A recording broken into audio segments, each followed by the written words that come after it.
and welcome to another episode of We're Not Wizards. My name's Richard. I'll be your host, whether it be Tuesday or Friday or Sunday, or if you're going to a secret society and maybe having a drink and having a little bit of fun and getting up to all different things with various kind of stuff, maybe chocolate, possibly a marshmallow or two, because joining me today from Old Hellfire Games, here to talk about the Old Hellfire Club. And you know, he's been biding his time. The invitation has been out. He's gladly accepted. He's riding up he's riding up the stone path on his horse with a flagon on his back and some mischief in his eyes. It is the one, the only, the dressed in black but ready to please. It's Mr. Jamie Frew. Hello, Richard. How are you? What can I pour for you? I am absolutely fantastic. And can I just have a juice because I'm driving? Thanks. You can indeed have a juice, but I'm going to have to give you something for when you stop driving. But we'll deal with that later. Absolutely. How are you, sir? I was about to say I'm extremely well. I'm not extremely well at all. I am very, very ill, as everyone who's been following the Old Hellfire Twitter account will know by now. But I'm still here. Which is good. I'm really glad I put you on mute then, because then it means I can just step into this without any sympathy at all and just tell you to get a grip of yourself and, sort yourself out. Because we've got things to discuss, Mr. Frew. We've got things to talk about. But first of all, we've got to say hello to everybody out there. So hello, everybody out there. The reason that we do this is because I don't have an analogy. I like doing this. If you like doing something, and as long as it's not illegal and hurting anybody else, then just continue kind of doing it. That's what I'm doing. We're kind of like the Star Trek ongoing voyages of meeting lots of new exciting people in the board game scene and keeping on talking to them. I don't know. I'm on a journey like Kane from Kung Fu, travelling to village and try to sort out their problems with my voice and my hands. Or I'm the littlest hobo, except I'm not a dog. It doesn't matter. Anyway, we're trying to bring you the best that the community in that world of board and cardboard has to offer. And that's why we've brought Jamie here after such a long time. It's been a long time. It's been a while. It's been, I don't know, I feel like I've been walking for days. But anyway, we have things to talk about, Mr. Frew. We need to have a little bit of a discussion about your murky past. So do you want to tell us a little bit about how you got into the hobby, please? Oh, Richard, you had to start off with possibly the saddest story in board gaming. Imagine me, if you will, as a sort of Tiny Tim figure.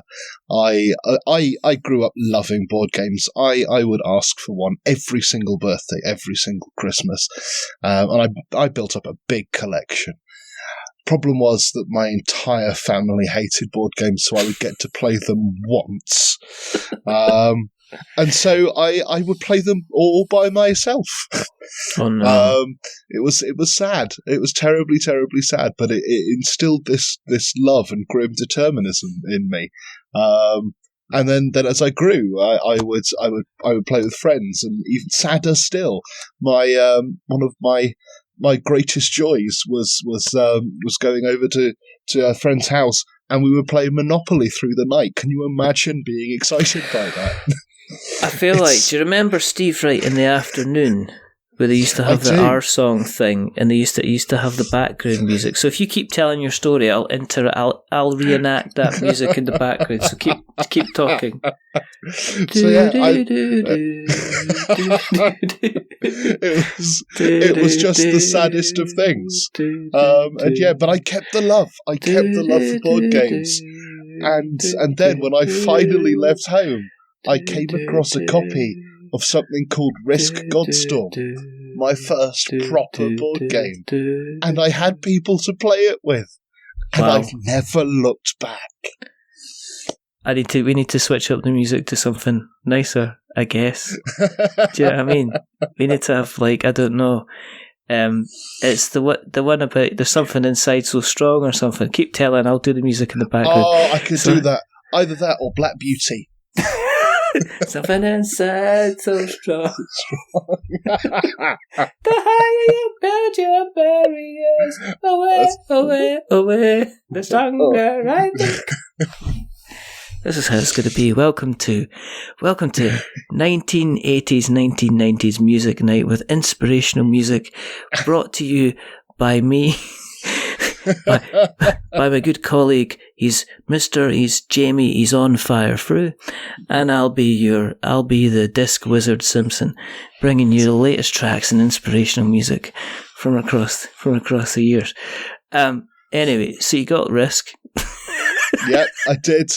And from then on, it just sort of exploded. Within about, I think it was about 6 months. I think I had, well, to begin with, 5 different versions of Risk, which I still love and still maintain is a fantastic game if you really just want to spend hours watching things move back and forth ever so slightly.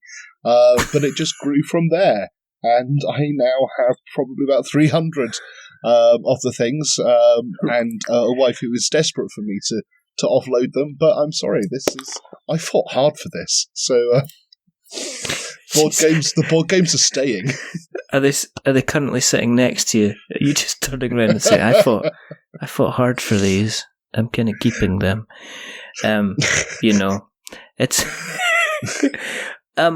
I mean, do you have 300 copies of Risk, or do you have other? But I have just. Oh no! You're kind of like Mel Gibson in that film where he has to keep buying copies of Catcher in the Rye or something like that. You've just got 300 copies of like Risk. I mean, I'd be a bit annoyed actually. Be honest, if we're living together and you kept on bringing copies of Risk home. Another one, but the government's got this buying me, sir. It's the only way that it can keep a track. I guess. I don't know. Anyway, stuff. Thanks. What kind of games you go to? I mean, what's your game of choice? I mean, did you go into Risk Legacy? Did you try that? I absolutely adore Risk Legacy. As far as I'm concerned, you can take Pandemic, both seasons 1 and 2. Risk Legacy is the quintessential Legacy game. I just adore it. It's just. I don't know how everybody else felt, but I found that when I was playing Pandemic, it was just the story was too much on rails, and I didn't get that feeling that I was having as a unique experience from everyone else. But because there was no story to Risk Legacy, everything just kept happening and everything was unique. And it was that first taste of what Rob Daviau had to give the world. And it's brilliant. It's just brilliant. Do you feel it gets overlooked because it's Risk, because it's got the Risk name attached to it? If it had maybe been given a slightly different name, then... Yeah, I hadn't considered that, but I think you're absolutely right. Because I've never played it. I remember playing Risk probably when I was at that difficult age, I think maybe 23. I do remember playing Risk when I was... I mean, we discovered it, I think it was one summer. I think it was one of these things where kind of like board games at that time, Risk wasn't that expensive to get a hold of because they didn't do multiple reprints and variations at that time. You seem to be able to kind of pick up the same copy. So, like, I think my dad got it for us and went, look, here's Risk. I don't know what it's about. And we kind of ended up playing. And I think we really liked it because it had little miniatures at the time and we're kind of fighting back and forward and trying to take Australia. And, what'd you take Australia for? I hate you, kind of thing. And that's how it kind of usually played out. And then we usually used to just have a proper argument and start throwing things back and forth. But I do remember it being a lot of fun. I think I look on Risk now maybe as an easier game, and maybe that's why when I think about Risk Legacy, when I think of Legacy games, you can't help but think about Pandemic. I think the Risk Legacy thing, I potentially would pick it up, I think, based on maybe what you've implied, if it is absolutely that wonderful and fantastic. So I think with so many things with Risk. It's what you make of it. If you can give your own story and your own ideas to it, then the grand saga just writes itself. We had endless conventions of bears meeting to have minutes and sessions with each other to discuss who they were attacking next. And there were giant screwdrivers because that's one of the weapons that we really didn't understand. It's just marvelous. If you haven't played it, you absolutely have to. I stand by that. You played any other Legacy games then? Have you been kind of like attracted to playing, Seafall? I have. I have completed Seafall. It took 24 games and we played one a month. Wow. It was an absolute leviathan. And you know what? I actually say I think it's actually quite a good game. It's just not a very good Legacy game, which is a real shame. I don't think I think you're the first person that I've spoken to that's played it, and potentially you're the first ever person I've ever spoken to that's actually gone through and completed it.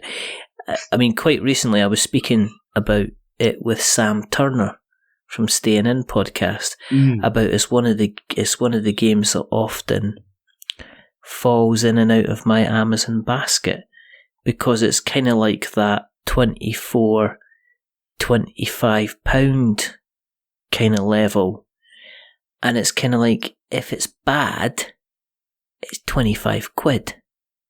If it's even approaching kind of medium to decent, it's well worth over £25. So that's exactly. But I've never ever felt the courage or the conviction to kind of to step over the line. But maybe that should happen. Why is it? I mean, obviously that's 2 years if you played it once a month. Does it get really kind of that good? I mean, I remember watching the Shut Up and Sit Down kind of review of it, and Quinn just saying us, buy it and take it apart in one night if you're a game designer because you'll really get an awful lot out of it. But as somebody who played through it all, is it really, you said that you kind of, obviously, you must have enjoyed it if you decided to stick it out for 2 years. I really did. I'm not entirely sure that the rest of the group that I was playing with enjoyed it anywhere near as much as I did. But I steamrolled them, so we did it. And I would say that there are some moments in there which are just phenomenal. There are some ideas that he's worked in, and I desperately don't want to spoil them, but there are just some boxes that you open and you just think, oh my God, how on earth did anyone ever think of something so insane and so brilliant as this? And it's totally worth it for one particular. I would say it is worth the purchase price for one box alone. If I'm totally honest, but I would also say that the game that you get to about 2/3 of the way through is really, really good. Mm-hmm. But I'm not I can see people's point when they say that having to play 18 games to get to that point. It's a bit of a stretch. Yeah, but then I've heard the same thing about Charterstone, or I've heard that a lot about Charterstone. But that's only because the vocal minority, folk that are saying, well, I played it 4 games, basic worker placement, I'm never going to touch it.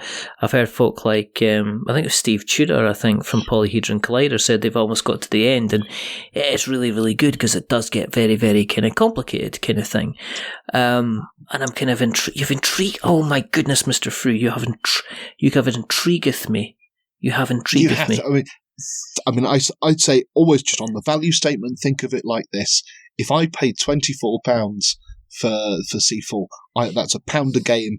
4 people, that's 25p a game, and by hour, that's something like 8p an hour. That's the best value entertainment in the world. You couldn't get to somebody's house in the bus for £1 nowadays, if you look at it that way. No.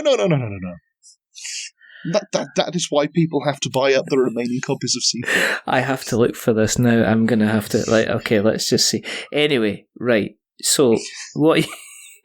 But recently wise, because Legacy, this is Legacy's interesting kind of thing, but recently wise, is there anything that's been kind of you've been getting to the table on a regular basis that you've kind of really been enjoying? I would say probably the thing that's been coming out most recently, and this is a something that I do mainly because I want to say thank you to my wife who puts up with so much as I design the Old Hellfire Club, and that's Agricola is getting that back out. Oh. She just absolutely loves those Euros, and going back to Caverna just doesn't do it. It's got to be the classic. I've never played Agricola. I'm absolutely sorry. I'm such a fraud, but I haven't. But I know. I'm sorry to have uncovered this truth about you. Do you know what? I think, do you know what happens is, depending on when you get into the hobby, I think dictates the kind of your journey into the games. I think that you kind of, I think the first game that I kind of really played and dived into was Pandemic. I think that was one of the first games that I bought, and that kind of set me down that, I like the kind of the cooperative but kind of punishing type games. I played, and then we moved into seeing what I think I kind of entered into relatively into the kind of the cult of the new. I'm probably one of these people that will go back and then go and visit all these old classics, but I guess the thing with something like that is there's such an awful lot of new niceness that I'd like to kind of get my hands on. But I guess at the same time, do you know what? It's like one of these games that you think, I really need to go back and pick that up, or I really need to go back and play that. It kind of goes on a list and then it disappears down the bottom, and then it comes kind of back up again, kind of bubbling to the surface like a well kind of boiled and simmered soup, and look, there's the carrot of Agricola floating to the top. I can't find that with board games again. It's like Seafall. I mean, Seafall keeps on bubbling up again, and that's like the same time in the last kind of 2 or 3 months it keeps kind of popping up. It's almost like somebody's trying to tell me something. I should be doing something. But I mean, I've heard it's really, really good. I've got no excuse whatsoever but then it's like, if I was entering the hobby now, or if you were entering in the hobby now, could you imagine how many games you'd have to play in order to be kind of, I guess, up to speed, or even up with the kind of the main games that you should have played? It'd be a desperately horrible situation to be in if you were maybe saying, right, I want to play all of the classics. No, I know, but I'm just trying to make it like a suffering thing when it's clearly not. I think you'd have to quit your job. I don't think you could kind of carry on with it. You'd have to quit your job and do something else, but could you imagine? That would be amazing. We could just live in the woods. we could make games foraging from trees. We could chop down trees and make as many games. I mean, there's your paper pulp right there. You could make as many games as you wanted to. But that's beside the point. Is there anything else at the moment, apart from Agricola, which has shamed me, sir? You have shamed me. That is kind of currently kind of catching your eye, turning your head. Maybe making you think of spring, friskiness. Spring, I would say there are two things. The first one is I don't know why I'm quite ashamed to say it, because I absolutely love this game, but it feels as though I shouldn't. It's a game called Space Team. Have you heard of it? It rings a bell. But there's so many different games out there with the first name Space. That's entirely. This is a game almost like no other. You've essentially got 6 different bits of a rocket ship to fix, and you're passed a load of cards, and all you have to do is find the icons that match in the rest of the deck. But every so often you'll receive a card that says you can no longer talk, or you can no longer use your thumbs, or everybody switch places, and it's all timed with a fantastic soundtrack app, and I just love it. It's absolutely brilliant. Is it multi? Do you have to have a certain number of players in order to get kind of maximum enjoyment out of it, though? So we do generally play with 4 players, but I think that's perfect. But you could do more, and you could just slowly lose your mind in 5 minutes of insanity. Dear, anything else you've been playing? So apart from that, I keep coming back to Sherlock Holmes Consulting Detective, which is just a masterpiece. I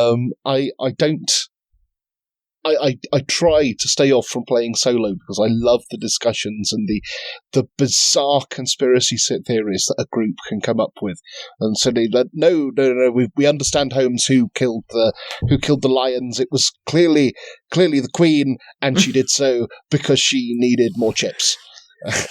I just love that whole thing. I love the fact that the consultant detective, it is kind of the opposite thing where they're saying like, and you managed to do it in 23 moves, which means, you really should just leave. Whereas let's open the envelope and see how many kind of Sherlock did it. Sherlock did it in 4. Oh, he didn't even leave his house.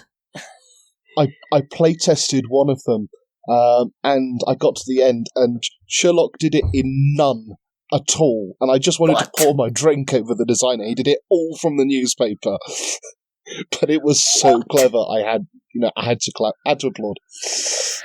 There's just no need for that, is there? There's no need for that. There's certain kind of like, you're just like, oh, come on, give us a chance. Go and muck up. Go and just make a mistake. On your game journey, the design side of things,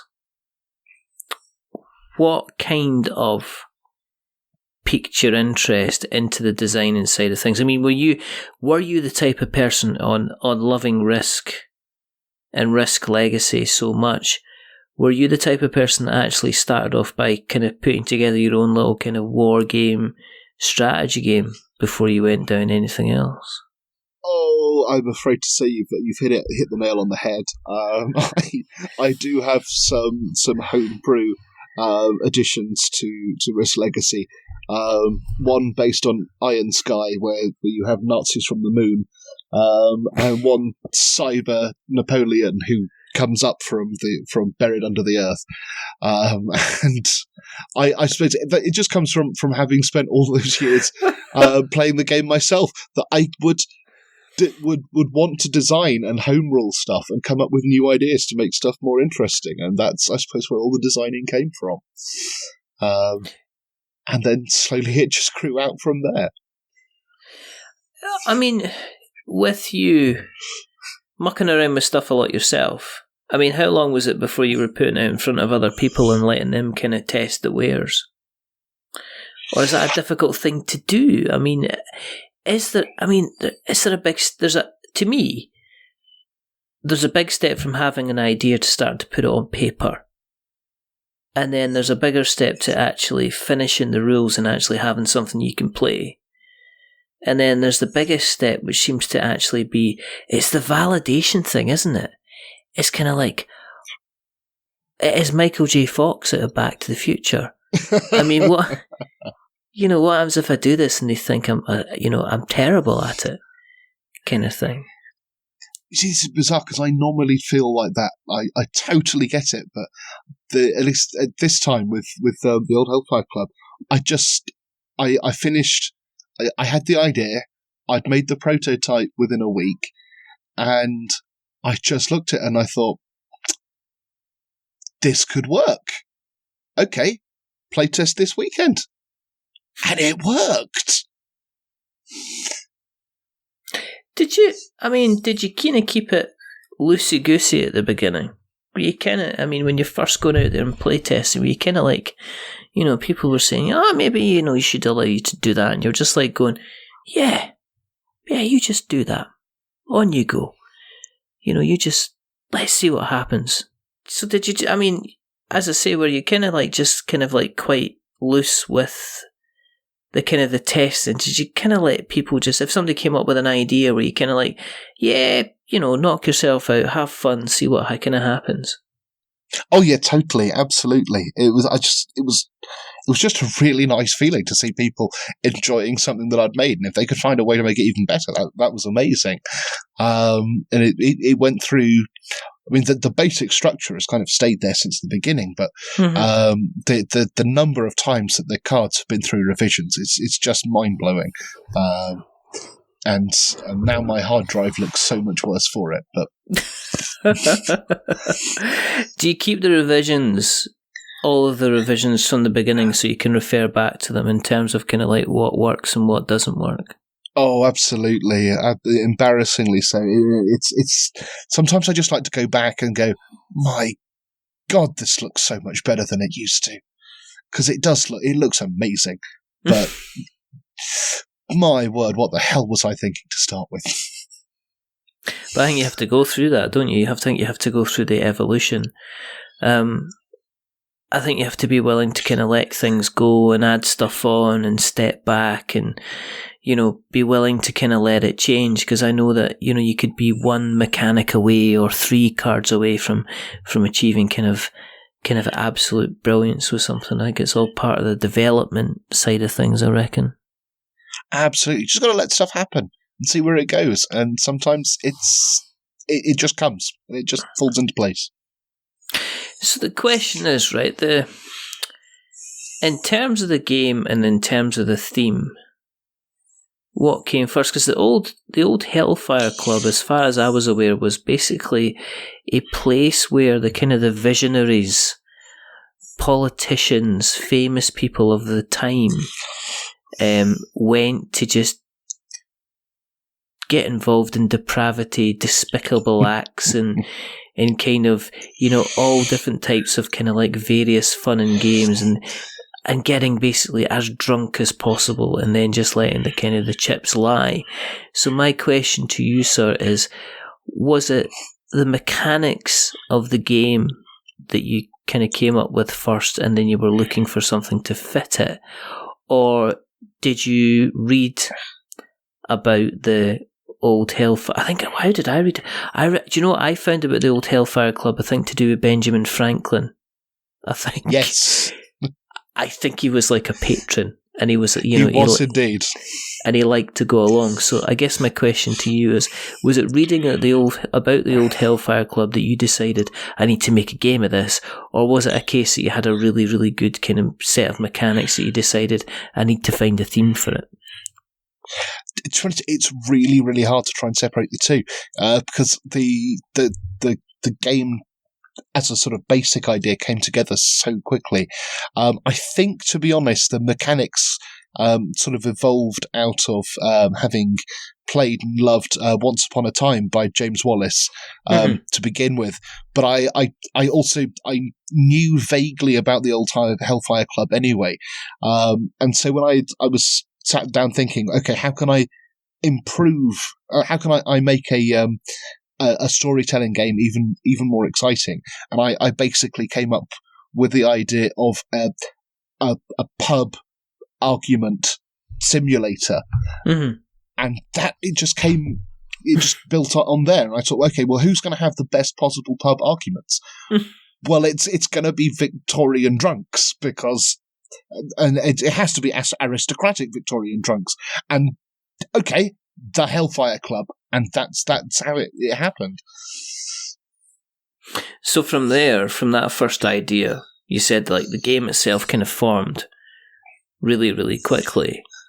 But then you said, well, you know, through the iterations, I've kind of improved it and did it. Do you think, were you at the point where you were kind of thinking early on in the development, let me just put this out there and see what people kind of think? And looking on back on that now, you're like thinking, well, that was never even close to kind of being what it should be, kind of thing. Are you glad with all the kind of the work? Because you've been working on this for a while.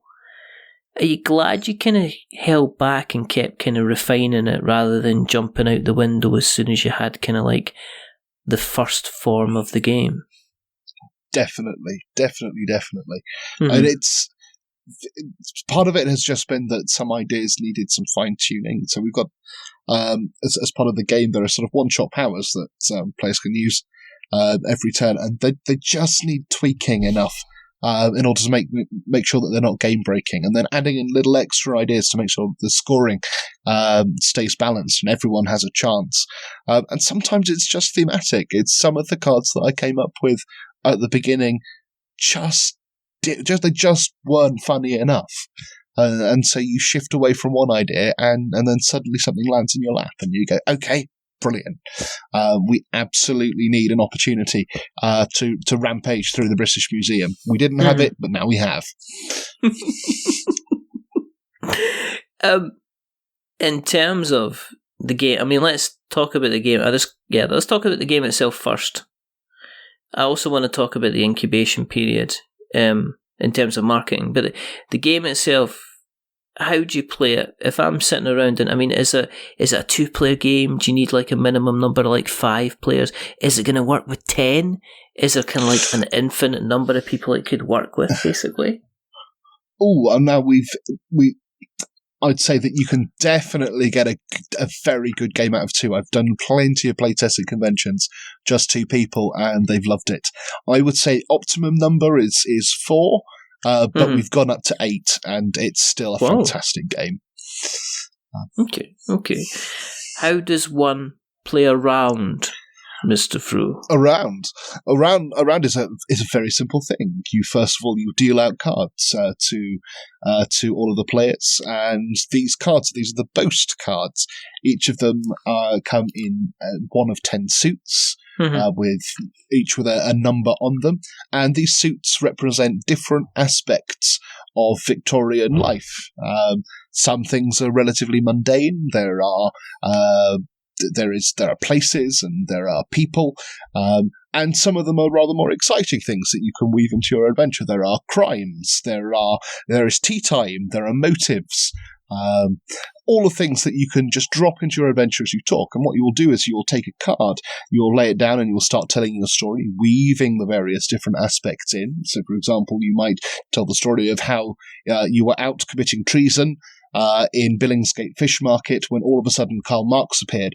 And you will lay these various cards down as you do. But if any time anyone else has got a card in the same suit that's of a lower value, the lower value cards being the more pathetic things in the suit, they can challenge the adventure that you're recounting and call you a liar and a cad and say you weren't doing this thing, you weren't. Karl Marx didn't suddenly appear, it was David Livingstone. And when that happens, they have proven you wrong, that you were trying to exaggerate your story, and you lose all of the pennies for gin that you would have collected that round. And so it continues as you recount your collective adventure, all of you constantly arguing and calling each other liars.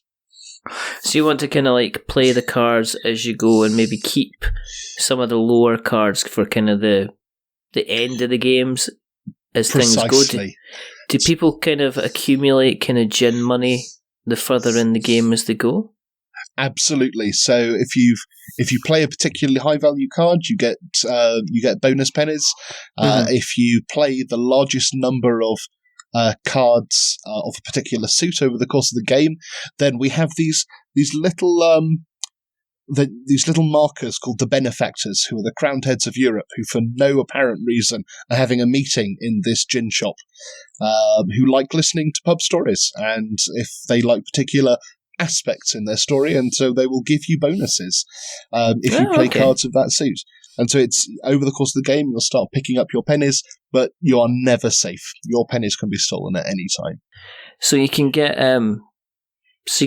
the bonuses as you go. So is it a case of, is it a kind of like a risk reward kind of thing that you could decide at the beginning of the round? You can say, right, okay, I was off to Billingsgate to buy myself a hat.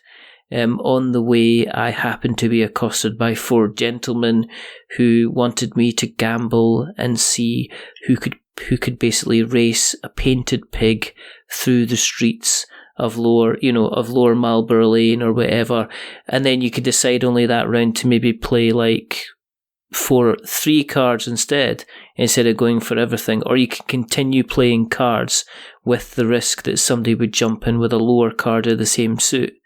and just say, "You are talking nonsense, Mr. Simpson, and I am taking your money from you." Absolutely. So underneath this storytelling adventure, you've got a game of subtle hand management and risk reward constantly going on in the background, which means ultimately that if someone doesn't like telling stories, someone's a bit shy, or just enjoy it, as happens to be the case with some of the people in my gaming group, they don't have to tell the story. They can just play the cards and move on to the next person, who can then pick up where the story left off. And it makes no difference to the game at all. Well, that's pretty cool. In terms of building the buzz, because it sounds like you've got a solid foundation for a game, and it's all about the exposure, but it also sounds like a game that people should be experiencing in order to kind of fully appreciate it. Was that at the back of your mind, was in order to kind of like build the buzz and to get the kind of the message out? Because it seems like you've been working on kind of building the noise and building the exposure for the Old Hellfire Club for quite some time. Was that also part of the plan, to recognise that this maybe was a little bit more of an unusual kind of Kickstarter offering than you would normally see, and you would need to maybe do a bit more explaining than the norm? Definitely. I mean, the thing that I love more than anything about the Old Hellfire Club is the atmosphere that it generates. I've never seen a game happen where there aren't people just laughing. We've had to stop some playtests just because people have been laughing too much, which has been fantastic. But it's really hard to convey that in over Twitter and Facebook and Instagram. So what we've been doing is running what we call the Choose Your Own Adventure, or at least Choose Our Own Adventure, on Twitter. So every single day we've been working our way through a series of stories based on the cards in the Old Hellfire Club, and there is a poll in which people can choose what happens next in the story based on one of the cards. And so we're now on to our fourth story, and I'm just absolutely loving it, and I can't believe some of the choices that people have forced me to make whilst trying to write them. Has that given you the kind of the confidence for when you're bringing the campaign to the table in April, and I mean, to me, you've been speaking to me for some time, so I was kind of like, when should we talk? It's like, we could talk before Christmas or we could talk to after Christmas, and obviously circumstances kind of came into play and things like that. But you've still got a fair number of time before the actual Kickstarter itself kind of launches. And I guess, is this to kind of continue to build up the noise, to continue to build up the excitement, to get the kind of the name out there as far as possible? Absolutely. This is trying to get as many people to have heard of the Old Hellfire Club before the time comes as possible, and also to give people a chance to try the game for themselves before they buy it, because we've got a print and play version on Board Game Geek.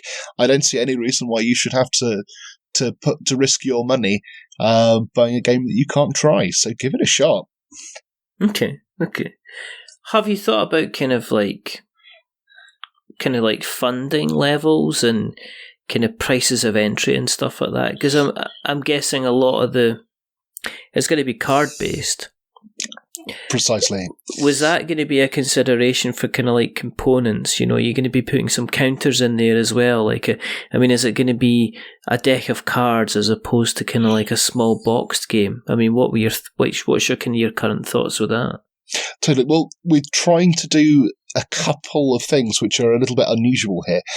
So yes, we'd start off, the basic version will be a small box game with about roughly 140 odd cards and some tokens. We've just released the artwork for the coins, and it looks absolutely amazing.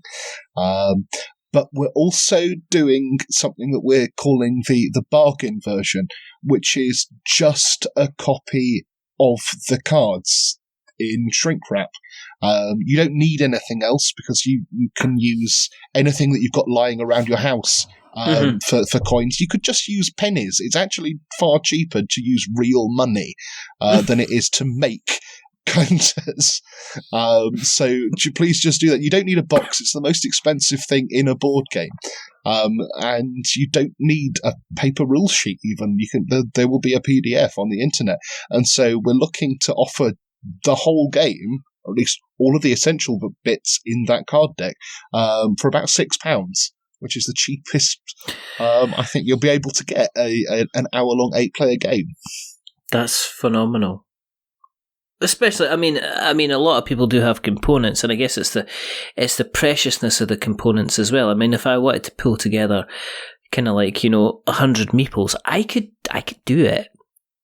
I could probably go and do it just now within about 10 minutes. I could probably yank it out of about 5 different games and easily have a choice of kind of like 100 meeples. I think some people are sometimes, and I myself, you can be precious about the components that you have and not necessarily want to mix and match them for fear of kind of losing them. But this sounds like an absolutely kind of capital idea. It's always just seemed to me that board games are expensive. We all know that they're expensive, but some of us are lucky enough to be able to make a couple of savings here and there and buy a game every once in a while. But that's not the same. The same isn't true for everyone. And I just wanted to give everyone, as many people as I could, a chance to enjoy a game that I'm really proud of. Okay. But I guess it sounds like your interest, though, is to kind of like get as many people playing it and experiencing the game, as opposed to kind of, I don't know, turning this into kind of like a venture. Do you know what I mean? It's like have an experience. It's like, here, have an experience, as opposed to here, have something you're physically owning. It's not like I know that you want people obviously to buy and to pledge for the bigger kind of box potentially, but it also sounds to me there's a part of you, Mr. Frew, which is just to say, look, have a deck of cards, knock yourself out and have some fun and some adventures, Exactly. And if that helps bring an extra couple of people into the hobby just because they were able to buy something cheaply for the first time, then amazing, because maybe you'll buy the big box later. Who knows? Yeah. And for the bigger box, I mean, have you got a price point for that where you're going to be coming in for that? Okay, so the standard retail box should be coming on at about £15, so about $20. Oh, yeah. And then there will be a Kickstarter exclusive version, which will have cards that won't be available anywhere else, which I haven't quite priced up yet either. And then there's the Imperial Edition, which is going to be something very, very special.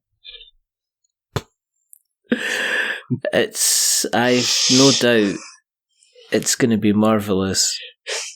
It's going to be on like a Risk Legacy board or something like this. It's going to be working around the good old Empire or something like that. It's going to be quite something. So the Imperial version comes in an engraved wooden box with which I'm trying to work out how to get it silk lined. But the really big addition is that the counters will be genuine 100-year-old Victorian pennies. Oh my word! I have no words, Mr. Frew. I have no words indeed. When's the kickoff date? When you thinking of launching it?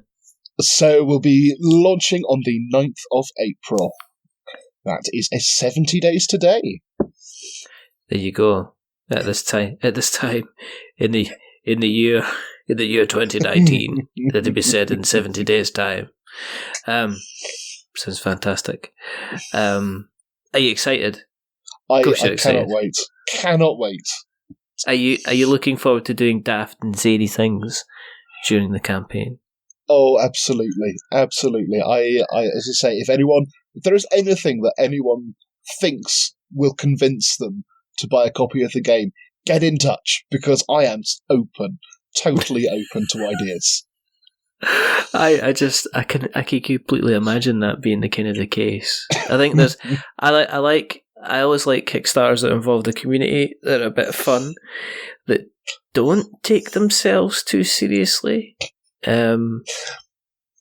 that kind of thing. So this sounds like it's going to be kind of serious, but a laugh and a bit of a joke. And there's going to be a little bit of Mickey taking it. All sounds absolutely fantastic. If people want to keep an eye on you on the internet webs, where do we keep an eye on you on the internet webs, Master Frew? Oh, you have many options. Probably, if you want the most information you can possibly get, then if you hunt out our Facebook group by searching the Old Hellfire Club and join us there. As I mentioned, we're on BGG as well.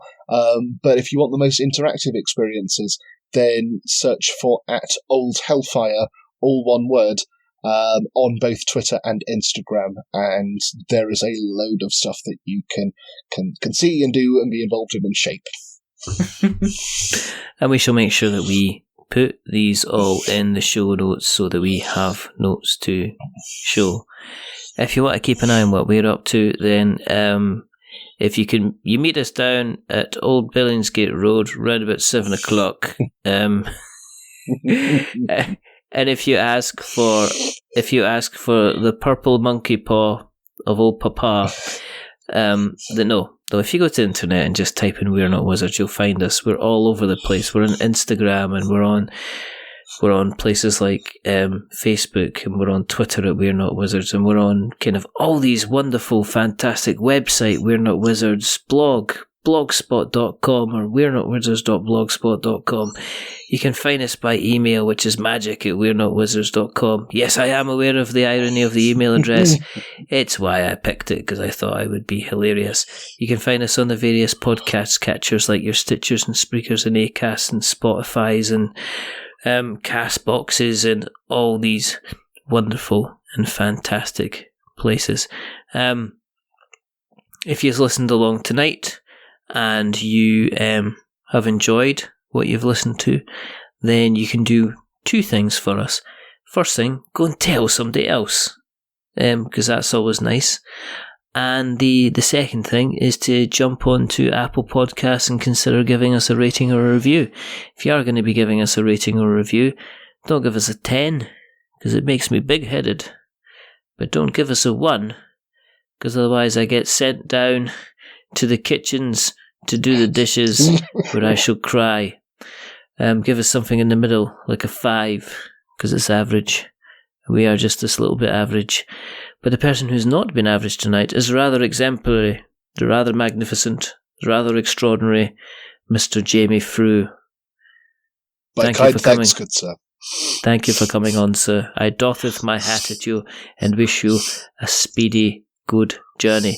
There's only 2 more things to do. The first thing is to remember that we are many things, but we're not wizards. Are we wizards, Jamie? No, definitely not. Absolutely not. Thank you. We are going to tell tales. We're going to have laughs. We're going to have a drink.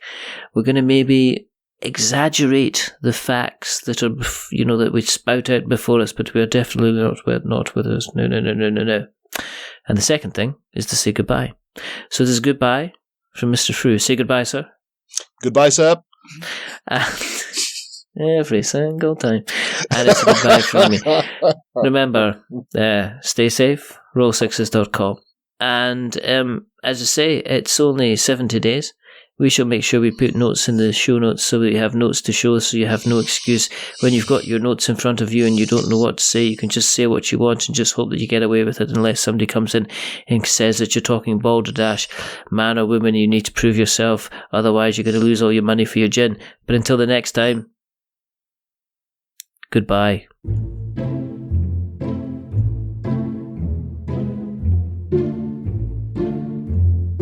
A wizard is never late.